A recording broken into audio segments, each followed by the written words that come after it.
3 ദിവസം നീണ്ടുനിൽക്കുന്ന പൊങ്കൽ ആഘോഷത്തിന്റെ ഭാഗമായാണ് തമിഴ്നാടിന്റെ വിവിധ ഭാഗങ്ങളിൽ ജല്ലിക്കെട്ട് നടക്കുന്നത്.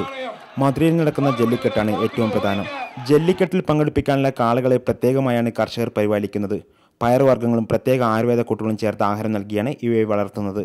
ജല്ലിക്കെട്ടിൽ കാളകളെ പങ്കെടുപ്പിക്കുന്നത് അഭിമാനമായാണ് കർഷകർ കാണുന്നത്. തന്റെ കാളയെ കീഴടക്കുന്നവർക്ക് പ്രത്യേക പാരിതോഷികങ്ങളും കർഷകർ പ്രഖ്യാപിക്കാറുണ്ട്. அலங்காநல்லூர் ஜல்லிக்கட்டுக்கு ஒய் புதுப்பட்டி யானாமலை ஒத்தவரத்துலேருந்து ஒய் புதுப்பட்டி நாங்கள் மாபெரும் ஜல்லிக்கட்டுக்கு மாபெரும் வருமானம் கொண்டு வருவோம். எங்கள் மாடு இன்னைக்கு வெள்ளி காசு தங்க காசு வாங்கியிருக்கு. இந்த மாட்டுக்கு இதுவரை 4 ஜல்லிக்கட்டு ஆகுதிருக்கும் மாடு பிடிபடலை. ഇതിനായി എത്ര മുതൽ മുടക്കാനും അവർ തയ്യാറാണ്. കാളയെ ആർക്കും കീഴടക്കാനായില്ലെങ്കിൽ കാളയുടെ യജമാനന് നിരവധി പാരിതോഷികങ്ങൾ ലഭിക്കാറുണ്ട്. കാളയെ കീഴടക്കുന്നവർക്ക് ലഭിക്കുന്ന വീരപരിവേഷം കാരണം ധാരാളം യുവാക്കളാണ് ജല്ലിക്കെട്ടിൽ പങ്കെടുക്കുന്നത്. ജല്ലിക്കെട്ടിനിടെയുള്ള അപകടങ്ങൾ വർദ്ധിക്കുകയും നിരവധി പേർക്ക് ജീവഹാനി സംഭവിക്കുകയും ചെയ്തതോടെ സുപ്രീം കോടതി ജല്ലിക്കെട്ട് മത്സരം നിരോധിച്ചിരുന്നു. പിന്നീട് പ്രത്യേക നിബന്ധനകളോടെ ജല്ലിക്കെട്ട് നടത്താൻ കോടതി അനുമതി നൽകുകയായിരുന്നു. ജല്ലിക്കെട്ടിനിടെ കാളയുടെ കുത്തേറ്റ് ഒരാൾ മരിച്ചിരുന്നു. ഇതിനകം തന്നെ 100-ലധികം ആളുകൾക്ക് ഇതിൽ പരിക്കേൽക്കുകയും ചെയ്തു.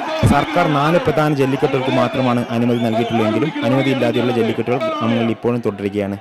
വരും ദിവസങ്ങളിലും തെക്കൻ തമിഴ്നാടിന്റെ വിവിധ ഭാഗങ്ങളിൽ ജല്ലിക്കെട്ട് മത്സരങ്ങൾ അരങ്ങേറും. ജല്ലിക്കെട്ട് നടക്കുന്ന മധുരയിൽ നിന്ന് ക്യാമറാമാൻ അനിൽ നീലാശ്വരത്തോടൊപ്പം ധനിത്തിലാൽ എസ് തമ്പിയാർ.